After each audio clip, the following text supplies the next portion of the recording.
कुदरती दौलत से मालामाल रियासत झारखंड में 14 पार्लिमानी हलके हैं। रांची पार्लिमानी हलका इनमें से एक है।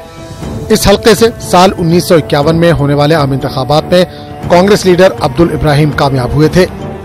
6 असेंबली हलकों पर मुश्तमिल इस पार्लिमानी हलके के मौजूदा रुकन पार्लियामेंट का नाम राम टहल चौधरी है। राम टहल चौधरी बीजेपी के सीनियर लीडर है। राम टहल चौधरी ने कांग्रेस के कदावर लीडर और साबिक मरकजी वजीर सुबोध कांत सहाय को शिकस्त दी थी। अवाम के बदलाव के मूड और मोदी लहर ने राम टहल चौधरी को कामयाबी से हमकिनार किया, लेकिन जीत के बाद राम टहल चौधरी अवाम के मसाइल से किस कदर दूर चले गए वो आप खुद अवाम की जुबानी सुनिए। रांची के जो सांसद हैं उनसे तो उम्मीद हम लोग बहुत बनाए हुए थे, जो कि पिछले लगातार जो है कांग्रेस से एमपी यहाँ पे रहे। उसके बाद हम लोगों ने मोदी लहर में मोदी के साथ सबका विकास का नारा लेते हुए हमने यहाँ से एमपी को चेंज किया और बीजेपी के एमपी को लाया। लेकिन अफसोस की बात यह है कि वो हमारे बीच नज़र ही नहीं आए। अगर आम लोगों के बीच में उनको खड़ा कर दिया जाए तो लोग पहचान नहीं पाएंगे कि ये रांची के एमपी हैं। तो विकास के नाम पे किसी तरह का कोई मामला नहीं। लोगों को खास शिकायत है जो हमारे एमपी है राम टहल चौधरी जी, उन लोगों ने कभी भी किसी वक्त भी अल्पसंख्यकों के खोज खबर नहीं ली और न ही किसी अल्पसंख्यक क्षेत्रों का हमारे आज के एमपी साहब ने कभी भी दौरा नहीं किया, लेकिन उस पर कोई काम नहीं हुआ। और राम टहल चौधरी जी अल्पसंख्यक के किसी भी क्षेत्र में किसी भी मामले पर जो है किसी भी प्रकार का कोई काम नहीं किए। हमारे एमपी जो रांची के सांसद थे, चलिए एक एमपी या सांसद की ज़रूरत ये होती है कि वो लोगों के बीच जाएं, लोगों की समस्याओं को सुने, उसके निर्धारण के लिए काम करें। पर अफसोस ये रहा कि हमारे बीच हमारे एमपी आते नहीं थे। हमारी बहुत सारी समस्याएं पड़ी रह गई, खास करके यूथ इनसे बहुत सारा डिसअपॉइंट है कि यूथ के बीच उन्होंने कुछ किया नहीं है। बेरोजगारी उसी चरम सीमा पर है, तो थोड़ा निराशा है इस बात से हम लोगों को। तकरीबन 76 साल राम टहल चौधरी की सियासी जिंदगी बड़ी वसी रही है।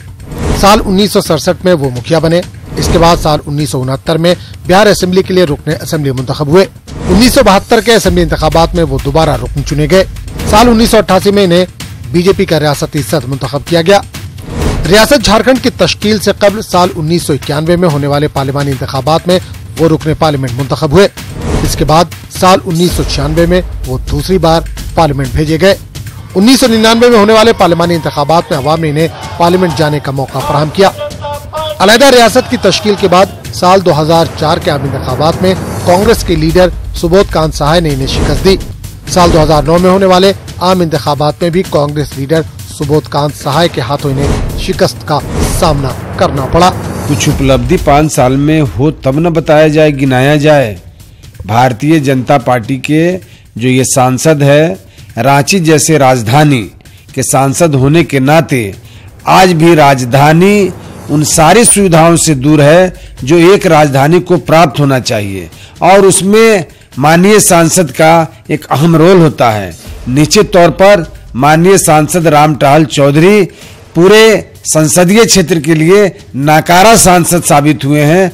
आज इनके गिनाने के लिए एक भी उपलब्धि इनके पास नहीं है। मुझे संसदीय क्षेत्र की जनता होने के नाते शर्म आती है अपने इस सांसद के किए गए कार्यों को गिनाने में। सबसे बड़ी बात है कि राम टहल चौधरी जी एक जनप्रिय नेता है और जनता ने उन्हें अपार मत दे करके चुना है, और किसी भी जनप्रतिनिधि को हिंदू या मुस्लिम के बीच में बांटना ये सबसे पहला गलत है।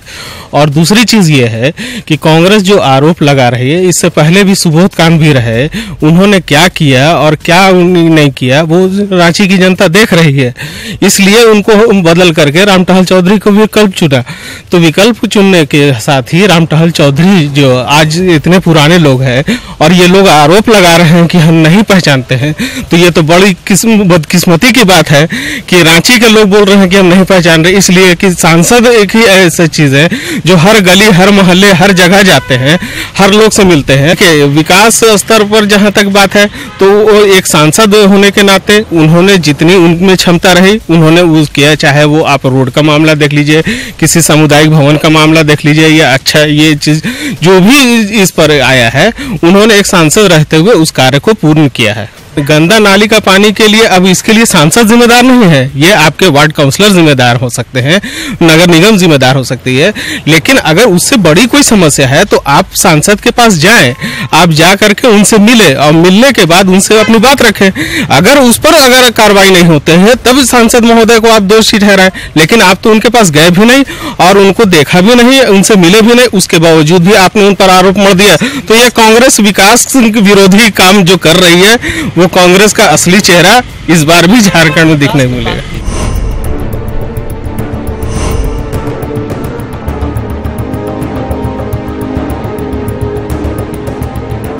रामटहल का सियासी सफर तो काफी लंबा है, लेकिन अगर काम की बात करें तो ये सफर काफी छोटा दिखाई देता है। जितने तरक्याती काम होने चाहिए थे उतने इलाके में नजर नहीं आते।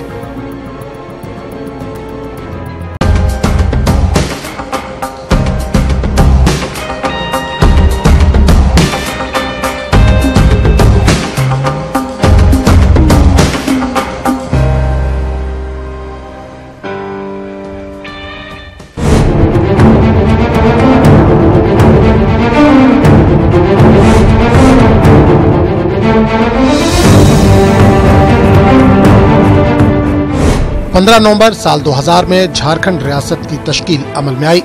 रांची को इसका दारुल हुकूमत बनाया गया। खुशनुमा मौसम के लिए जाने जाने वाले शहर की आबादी में तेज रफ्तार से इजाफा हुआ, लेकिन रियासत की तश्कील के 18 सालों बाद भी शहर के कई इलाके बुनियादी सहूलियात से अब भी महरूम है। शहर में वाक़े कुडरू नामी इलाके में वाक़े हज हाउस के सामने ही एक इलाका है जहाँ आवाम को बेशुमार मसाइल का सामना है। मुस्लिम, ईसाई, आदिवासी और हिंदुओं पर मुश्तमिल इस इलाके के लोग मुख्तलिफ मसाइल से परेशान हैं। इस इलाके में हमारे नुमाइंदे ने दौरा किया और लोगों से बातचीत करके इनके मसाइल जानने की कोशिश की। जैसे कि नाली वगैरह है, ये जाम हमेशा रहता है, कभी साफ़ नहीं होता, ऊपर आता है, साफ़ करता है और निकालता भी है तो हफ्ता 15 रोज में बाई चांस कभी ले जाता है, नहीं तो फिर वही नाली में ही गिर जाता है। फिर ये जो है सो पुल जाम हो जाता है, आने जाने वाले लोगों को भी दिक्कत होती है। जो मस्जिद है, चर्च है, जितने भी लोग आने जाने वाला है, सब पब्लिक को जो है बहुत ज़्यादा परेशानी होती है, हर तरह से परेशानी होती है। ये गंदा पानी पैर में, हाथ में, हर तरह से लग जाती है तो फिर और ज़्यादा ये पीने का पानी हम देख रहे हैं कि ये पूरे इलाके में, पूरे रास्ते में जो है वो पानी जमा करने के लिए बर्तन रखा हुआ है। क्या मामला है, कैसे पानी आता है, किस तरह से जमा करते हैं और क्या क्या परेशानियाँ हैं? यहाँ पानी का मसला ये है कि ज़्यादा से ज़्यादा 5 से 10 मिनट पानी देती है, बंद हो जाती है और इतनी गंदा ये वाटर, इसी को लोग छान चुन के जो भी साफ करके पी लेते हैं, किसी तरह गुजारा कर रहे हैं। पूरे इलाके में लोगों को मुख्तलिफ तरह की परेशानियों का सामना है। यहाँ पे हम दिखाना चाहेंगे कि किस तरह से पानी जो है ना, सप्लाई का जो पानी किस तरह से लोग जमा करते हैं। गंदा जो है ना वो नाला है और वहीं पे पानी का पाइप है और वो पानी सप्लाई का जो पानी अभी जो है ना शुरू हुआ है और लोग इस तरह से अपनी ज़रूरत के लिए पानी को जमा कर रहे हैं। ये बताइए कि किस तरह से ये पानी जो है ना क्या इस्तेमाल करेंगे आप? इसको पीने के लिए इस्तेमाल करेंगे, छान के पियेंगे, इसको कुछ देर रखेंगे, इसका जो गर्दा है बैठ जाएगी, उसके बाद हम इसको इस्तेमाल करेंगे पानी का। पूरे इलाके में इसी तरह की कैफियत है? जी हाँ, इसी तरह के यहाँ है कैफियत। ये जो है ना इस प्रॉब्लम से, जो मसाइल से आपने नगर निगम को या जो है ना वो आप यहाँ पे सांसद है, रुकने पार्लियामेंट है रामटहल चौधरी, उनको वाकिफ कराया? यहाँ पार्षद को बहुत ज़्यादा बोला गया है, कई मरतबा पे एप्लीकेशन लिख को दिया गया है, कोई सुनवाई नहीं होता है। वैसा पानी की समस्या बहुत ज़्यादा है यहाँ पर और किसी भी ना सांसद आते हैं, ना विधायक आता है, ना ही पार्षद आता है। इस लोग ऐसी जीना मरना हमेशा के लिए लगा हुआ है। ये 5 साल में तो और भी ज़्यादा दिक्कत हो गया है। पानी की समस्या काफ़ी ज़्यादा दिक्कत है। यहाँ देखिए, आगे जाके देखिए।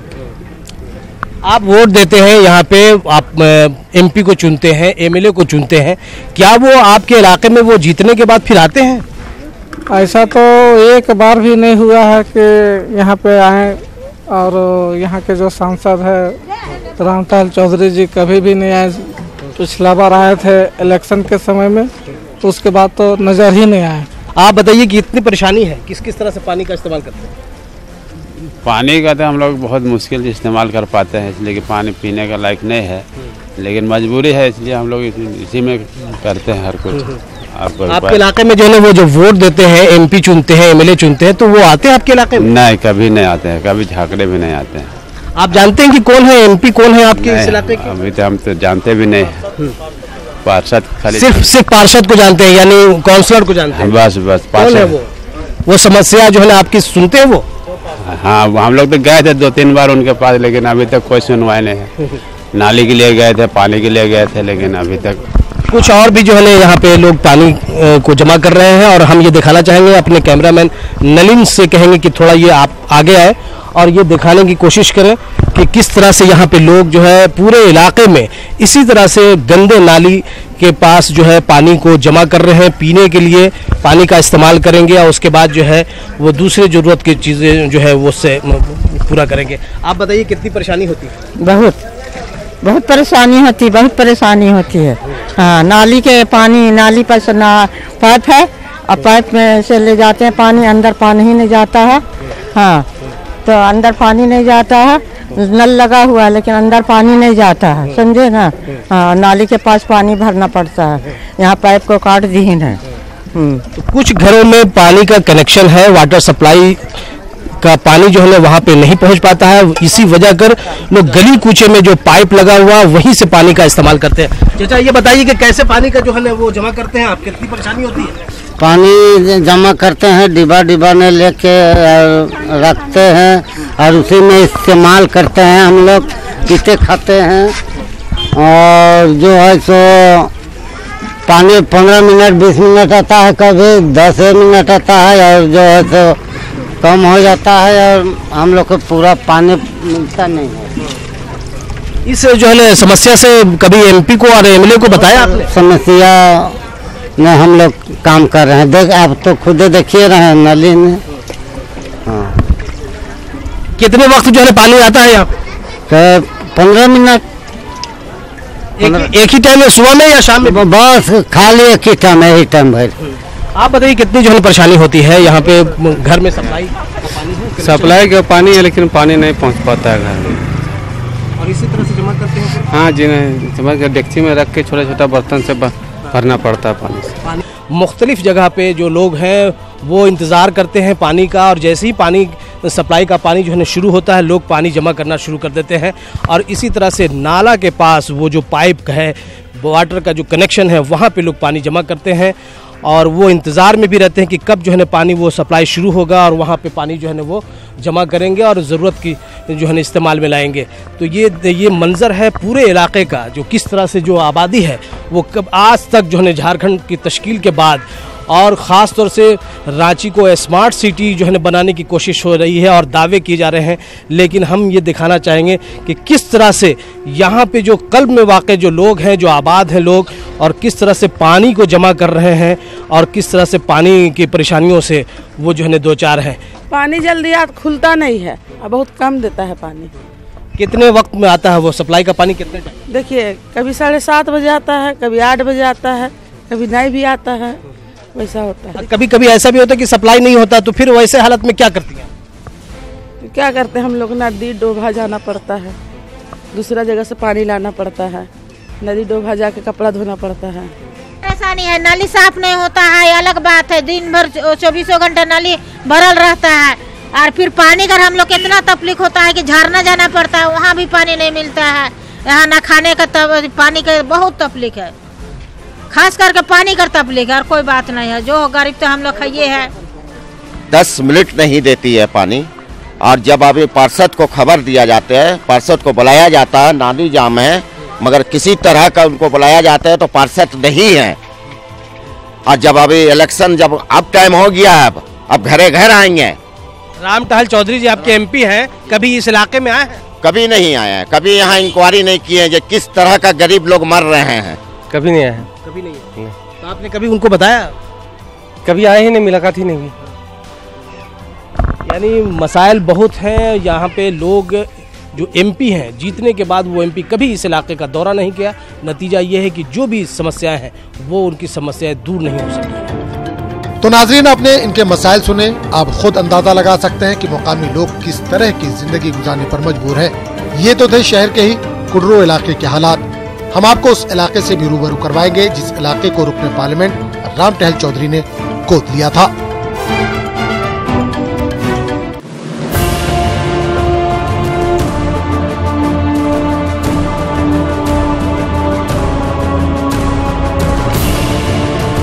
दारुल-हुकूमत रांची से तकरीबन 25 किलोमीटर दूर हाहाप नामी इलाका है। रांची के नामकोम ब्लॉक के तहत हाहाप पंचायत के तहत 5 टोला आते हैं। पहाड़ों और जंगलों से घिरे इन इलाकों में तमाम टोले कमोबेश 100 घरों पर मुश्तमिल है। इन टोलों में कबायली यानी आदिवासियों की कसीर आबादी है। चंद मकानात हिंदुओं के, महतो बिरादरी के और कुम्हार बिरादरियों के भी हैं। हाहाप इलाके का हमारे नुमाइंदे नौशाद आलम ने दौरा किया और मुकामी लोगों से बातचीत कर तरक्याती इक़दामात का जायजा लिया। रांची से तकरीबन 25 किलोमीटर दूर हम हाहाप नामी इलाका पहुंचे हैं। पहाड़ों और जंगलों से घिरे इस इलाके को रुकन पार्लियामेंट राम टहल चौधरी ने गोद लिया था। गोद लेने के बाद इस इलाके की तरक्की के लिए किस तरह से कदम उठाए गए, तो आइए नाजरीन हम चलते हैं हाहाप गांव और यहाँ के लोगों से बातचीत कर ये जानने की कोशिश करते हैं कि किस तरह के तरक्याती इक़दामात किए गए हैं। इस वक्त हमारे साथ हाहाप गांव के मुखिया हैं रमेश मुंडा। हम उनसे बातचीत करते हैं। मुखिया जी, ये बताइए कि आपका जो गांव है वो सांसद महोदय ने कब गोद लिया था और गोद लेने के बाद कौन कौन से विकास के काम किए गए? गोद लेने के बाद एकमात्र दिख रहा रोड बना है और शौचालय बना है और बिजली दुरुस्त हुआ है। उसके बाद पानी, स्वस्थ पानी पीने के लिए बोरिंग 19 बोरिंग किया गया, लेकिन अभी तक तैयार नहीं हुआ है, अभी बनिया रहा है। रोड करीबन सब गांव से टच हो चुका है, बाद बाकी तो दिख ही रहे हैं हम लोग। ये कितनी आबादी होगी? पूरे 5 गांव की बात आप कर रहे हैं। ये जो हाहाप गांव के अंदर में जो उन्होंने गोद लिया था, तो कितने घर हैं और कितने लोग यहाँ पे आबाद हैं? आबादी कम से कम 5720 आसपास है, 2011 का सर्वे के अनुसार। मुख्य रूप से यहाँ के लोगों का जो पेशा है वो क्या है? कृषि, एकमात्र कृषि है। संसद गोद लेने के बाद हम ग्राम सभा में प्रस्ताव डाले थे, हर किसान को सिंचाई का व्यवस्था मिले, इस तरह का कहे थे, लेकिन अभी तक में हो नहीं पाया है। डैम बना है, हम लोग किसानों ने मांग किया था लिफ्ट के माध्यम से सभी खेत में पानी पहुंचाया जाए, ये मांग रखा हुआ है, लेकिन अभी तक हो नहीं पाया है। घर और दिलवा दीजिए। और यहाँ काम धंधा का व्यवस्था नहीं है, रांची जाने में बहुत दूर लगता है, बस इतनी बोल। यानी रोजगार नहीं है, रोजगार होना चाहिए और घर जो है रहने के लिए आवास नहीं है। आप बताइए क्या जो है? विशेषकर हम लोग को सिंचाई के लिए कुआं में भी मिलना चाहिए, और कुआं अभी तक इसलिए खेती बाड़ी ठीक से नहीं हो पाया है और खेती बाड़ी नहीं कर पाते हैं। यानी सिंचाई की सुविधा नहीं है, जिसके वजह से जो आप लोग हैं वो हाथ पे हाथ धरे बैठे रहते हैं। बारिश का पानी आता है तो उसके बाद जो है कुछ सिंचाई की सहूलत होती है। और क्या होना चाहिए यहाँ पे, वो हम जानना चाहते हैं। यहाँ हमारे लिए गांव में प्रत्येक स्कूल भी होना चाहिए, और वो कहे कि बच्चों के आने जाने में बहुत दूर होते हैं। शिक्षित होने के बावजूद भी हम लोग कभी नौकरी नहीं मिला है और रेजाकुली काम करने जाना पड़ता है। और यहाँ से 2.5-3 किलोमीटर दूर पैदल जाते हैं, फिर शाम को वापस लौटते हैं। दिक्कत तो हम लोग को होती है। रोजगार होती, काम होती तो आसानी होता। अब जनता तय करेगी अब कौन किसको देना है वोट। सांसद के कार्य से जो है ना खुश है? हाँ, अभी तो खुश हैं। संसद के कर कमलों द्वारा अभी रोड भी बना, शौचालय भी बहुत बना। खाली मोदी आवास के लिए थोड़ा सा दिक्कत है, मोदी आवास यहाँ नहीं मिला है, आवास बहुत। अब जनता तय करेगी अब कौन किसको देना है वोट। सांसद के कार्य से जो है ना खुश है? हाँ, अभी तो खुश हैं। संसद के कर कमलों द्वारा अभी रोड भी बना, शौचालय भी बहुत बना। खाली मोदी आवास के लिए थोड़ा सा दिक्कत है, मोदी आवास यहाँ नहीं मिला है, आवास बहुत। तो ये थे मुकामी लोगों के तासुरात। उनका वाज़े तौर पे कह रहा है कि जो सांसद के गोद लेने के बाद जो उनके इलाकों की जो तरक्की होनी चाहिए थी, उसका वो पूरी तरह से तरक्की के लिए कदम नहीं उठाए गए। आवास योजना के तहत 10% जो है वो लोगों को आवास मिले हैं 500 घरों में, यानी कुल 50 लोगों को आवास मिले हैं। शौचालय ज़रूर जो है बनवाए गए हैं हर इलाके में, हर घरों में। बिजली की सहूलतें यहाँ फराहम की गई हैं। रोड की हालत जो है ना कुछ बेहतर हुई है, लेकिन अभी भी जो किसानों के लिए जो मसाइल हैं, जो काश्तकारों के जो मसाइल हैं, सिंचाई की जो सहूलतें हैं वो फराहम नहीं की गए हैं। पानी ना होने की वजह से वो सिंचाई नहीं कर पाते हैं। उसके अलावा जो बेरोजगार हैं, पढ़े लिखे जो नौजवान हैं, उन्हें जो है रोजगार के मौके फराहम नहीं किए गए हैं। यानी कुल मिलाकर वो अभी जो सांसद के जरिए, रुकने पार्लियामेंट के जरिए जो गाँव को गोद लिया गया, उनकी कारकर्दगी से पूरी तरह से मुतमईन नजर नहीं आते हैं। सर, हमारे गांव हैसापीड़ी में एकमात्र स्कूल उत्क्रमित प्राथमिक विद्यालय हैसापीड़ी नाम करके है और मैं इस विद्यालय का एकमात्र शिक्षक हूं। और मेरे विद्यालय में वर्तमान में 35 बच्चे नामांकित हैं। उनमें से औसतन 25 से 30 के बीच में बच्चे आते हैं। क्या क्या कमी है? अभी तो स्कूल में शौचालय भी है, किचन सेट भी है। कमी विशेष रूप से यहाँ जो स्कूल के चारों ओर घेराबंदी होने की बात है, एक बार इसमें नापी भी हो चुका है, लेकिन अभी तक माननीय सांसद आदर्श ग्राम के तहत आने के बावजूद भी अभी तक नहीं बन पाया है, जिसकी हमें सख्त जरूरत भी है। अच्छा, 35 बच्चे, तो क्या आपको नहीं लगता है कि अलग अलग जो है सब्जेक्ट्स के जो टीचर्स होने चाहिए थे? वैसे तो क्लास वाइज टीचर होने चाहिए, लेकिन अभी तक तो सरकार की ओर से हमें एकमात्र शिक्षक उपलब्ध करा पाए हैं। ऐसे सुनने में तो आता है कि बहाली होगी, लेकिन अभी तक इस दिशा में सरकार की ओर से कोई कदम नहीं उठाया गया है। अभी तक बहाली नहीं हुई है। बहरहाल इंतखाबात सर पर है, इंतखाबी बिगुल बज चुका है, लीडरान घरों पर दस्तक देना शुरू कर चुके हैं। अब वक्त है नेताओं के वादों और दावों के जायजे का। आवाम के पास भी एक बेहतर मौका है अपनी बात मनवाने का। तो इंतजार है इंतखाबात का, जब वोटर एक बार फिर इस भरोसे पर अपना वोट कास्ट करेंगे कि जो वादे किए गए थे वो पूरे होंगे। और जनाब, वादे तो वादे हैं, वादों का क्या।